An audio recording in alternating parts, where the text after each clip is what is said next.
Senhores passageiros, bem-vindo ao podcast Transportar é Preciso. Embarque imediato.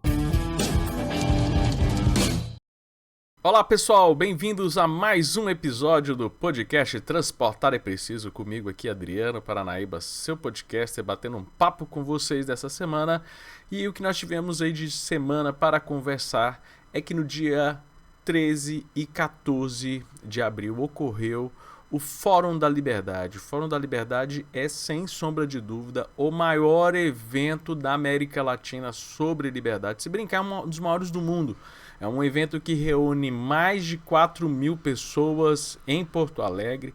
Um evento conduzido pelo IEE, pelo Instituto de Estudos Empresariais, e que este ano teve uma grande novidade. A grande novidade foi porque teve um painel, a primeira vez, um painel falando sobre urbanismo, sobre cidades, mostrando como esse tema está realmente criando importância para a discussão e até que, enfim, os liberais estão acordando para a importância de discutir esse tema, de como o liberalismo pode trazer soluções. E esse painel foi incrível, né? Não só porque eu fui um dos participantes do painel, tá bom, pessoal? Não estou puxando a sardinha para o meu lado, mas também nós tivemos a participação do grande urbanista Alain Bertrand, que é um dos grandes nomes do urbanismo. Recentemente teve o seu livro traduzido para o português, que é este aqui, ó, vou mostrar, faço questão de mostrar, ó. Ordem Sem Design, um livro incrível traduzido, né, pela Bookman. Quem coordenou o projeto foi o nosso amigo Anthony Ling, do Caos Planejado. Ele já bateu um papo aqui conosco no nosso podcast, um grande amigo, um grande defensor de cidades mais livres e mais prósperas. E falando de cidades livres e prósperas, tivemos também a participação do alemão Titus Gebel, que lidera o projeto do Free Private Cities ao redor do mundo. Então, foi um grande painel. Um painel, estava lotado, foi sensacional, podemos discutir. Infelizmente, o tempo de apresentação de cada um é bem curtinho, mas olha só, eu consegui aqui na internet, consegui com a organização do evento, a minha apresentação.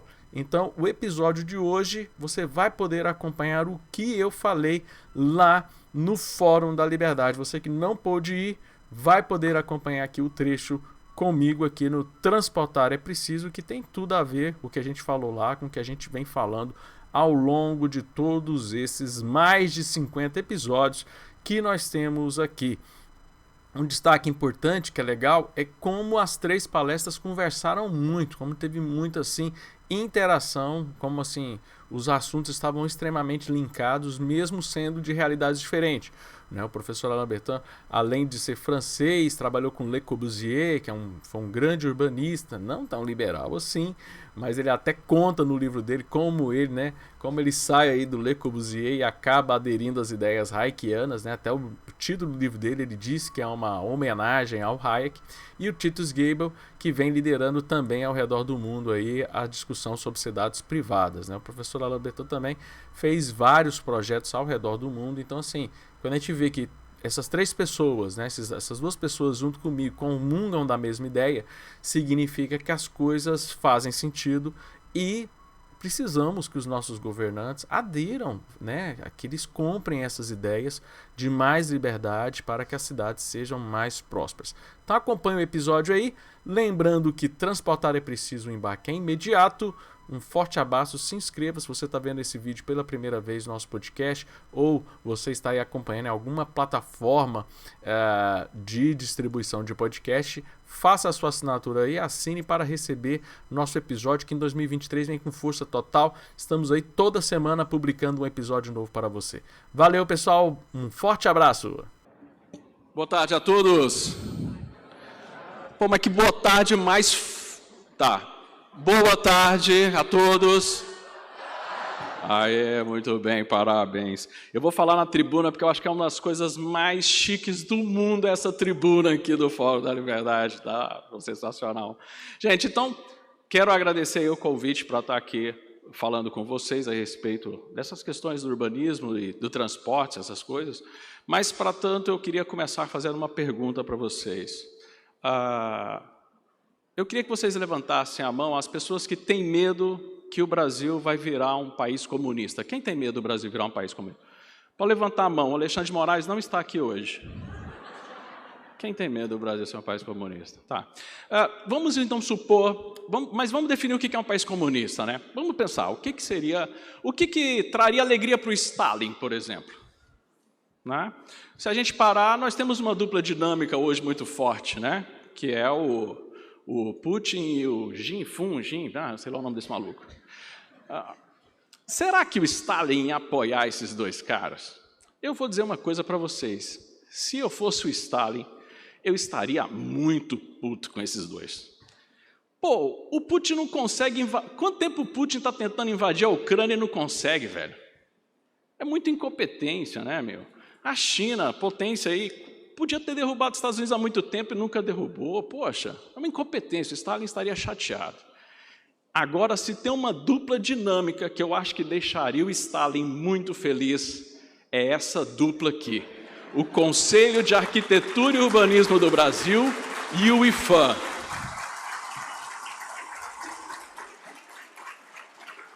A alegria do Stalin, gente. O Putin chora no banho quando pensa no cal.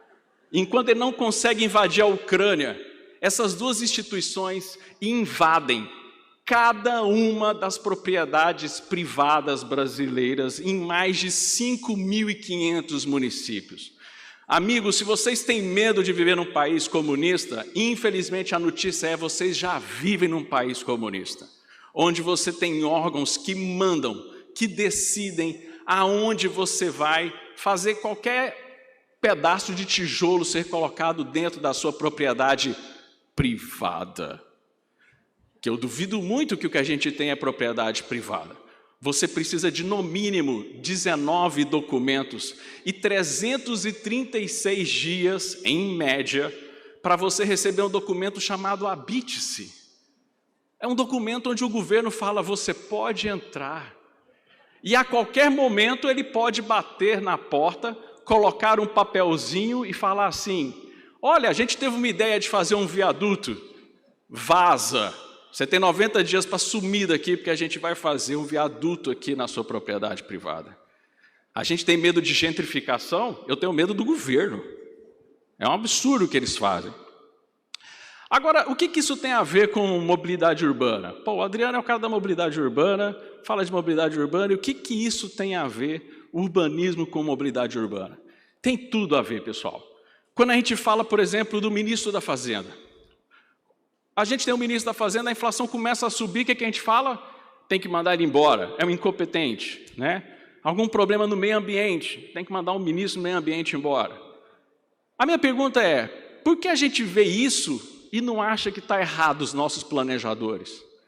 A gente tem pessoas que falam que o problema é o dono do carro, e não o problema do planejador que está pensando nessa rua. O problema do carro. Então fala para o cara que está no busão lotado que o problema é o carro.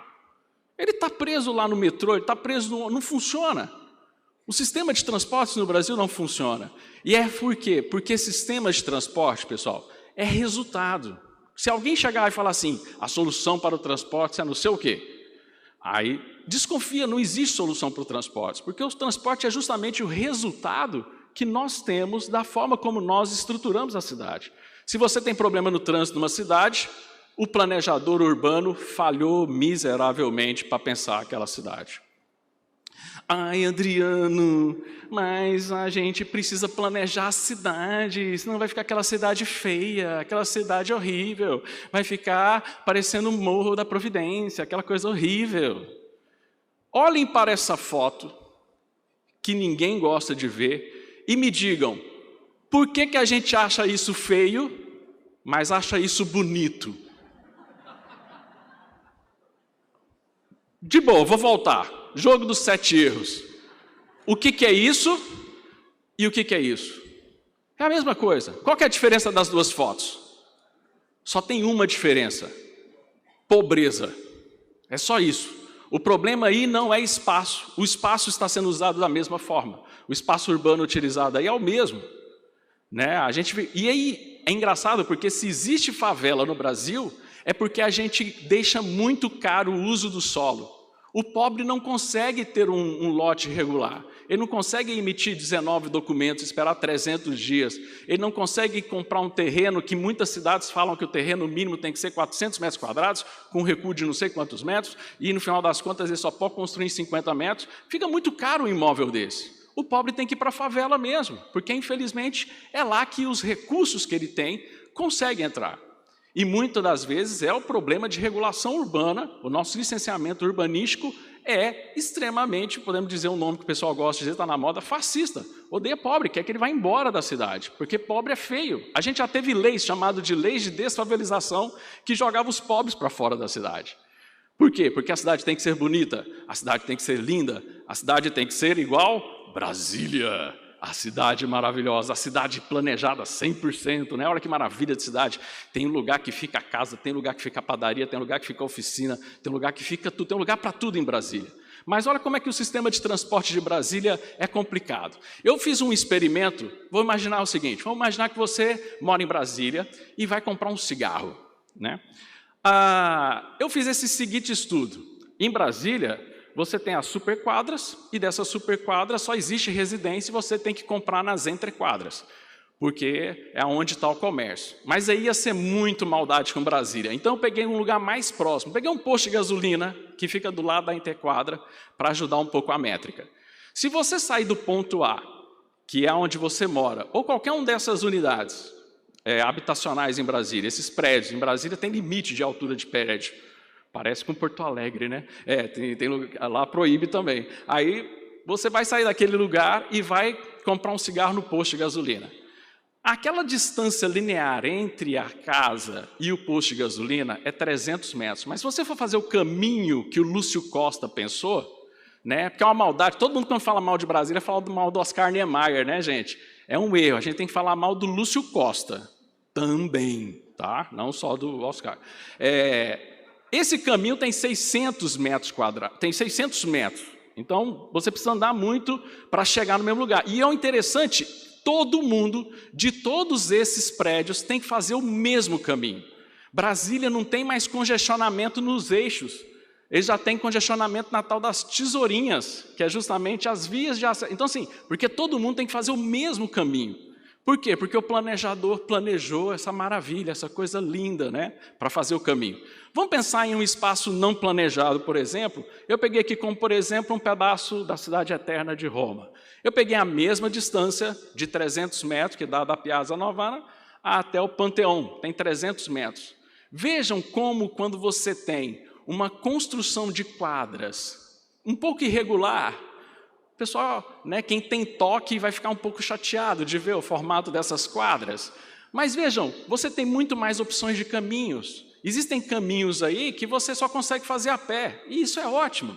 Você pode fazer a pé, você pode fazer de bicicleta, você aumenta a probabilidade de caminhos e o tamanho também ficou menor. A chance de você ter congestionamentos, de você ter nesse tipo de cidades, é muito menor do que essa questão de você ter esse problema, além de outros diversos problemas. Esse é um ponto interessante que quem fala muito bem no livro dela é a Jane Jacobs. É um dos pontos que a Jane Jacobs coloca como um ponto importante, quadras pequenas para você facilitar a movimentação das pessoas.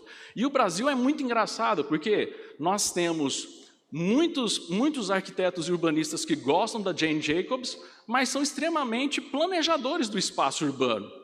São extremamente totalitaristas na hora de pensar no espaço urbano. E é engraçado que eu sou um estudioso de escola austríaca e muitos austríacos identificam a Jane Jacobs como uma libertária verdadeira. Ela tem ideias extremamente libertárias, né? Então temos muitos economistas da escola austríaca que vão estudar urbanismo e veem a Jane Jacobs, poxa, essa mulher traz uma série de propostas libertárias e que dá para mudar a vida das cidades. E eu não entendo esse problema que o pessoal tem a respeito de gostar da Jane Jacobs, mas gostar ao mesmo tempo de ficar planejando demais a vida dos outros.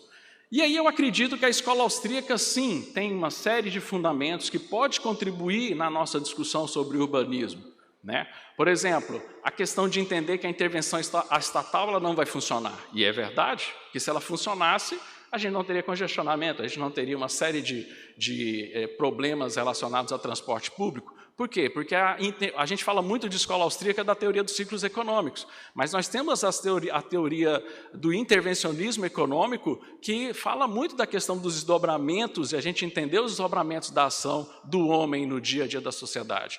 Entender que autoridades formais são mais importantes que autoridades informais.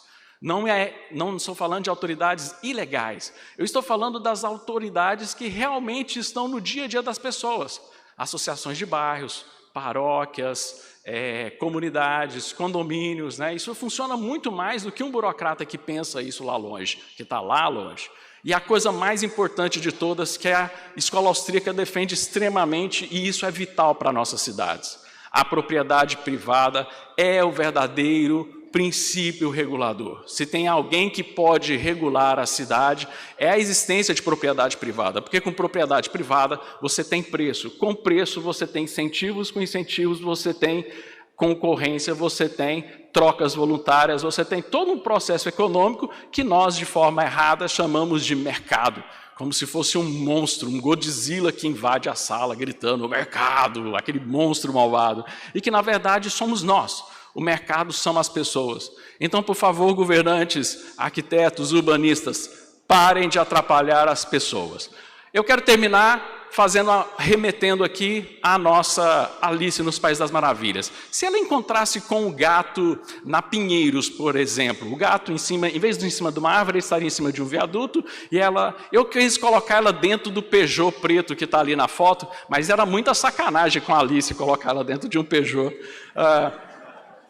Então eu coloquei ela só do lado de fora. Se ela fizesse a pergunta para o gato de qual caminho eu devo escolher, qual seria a resposta do gato numa cidade como a nossa?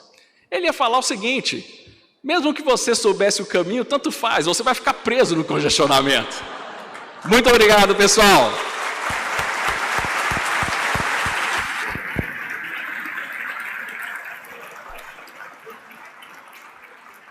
Obrigada, Adriano. Eu só espero que o Cal não casse meu registro quando ele souber que eu te trouxe para o Fórum da Liberdade. Tá? Muito bem, obrigada, gente. A gente tem algumas perguntas, mas eu queria iniciar com uma que é saber se vocês pudessem apertar um botão vermelho e reiniciar as cidades.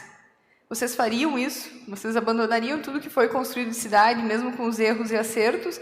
E que diretrizes vocês usariam para reconstruir as cidades, se tivesse essa possibilidade?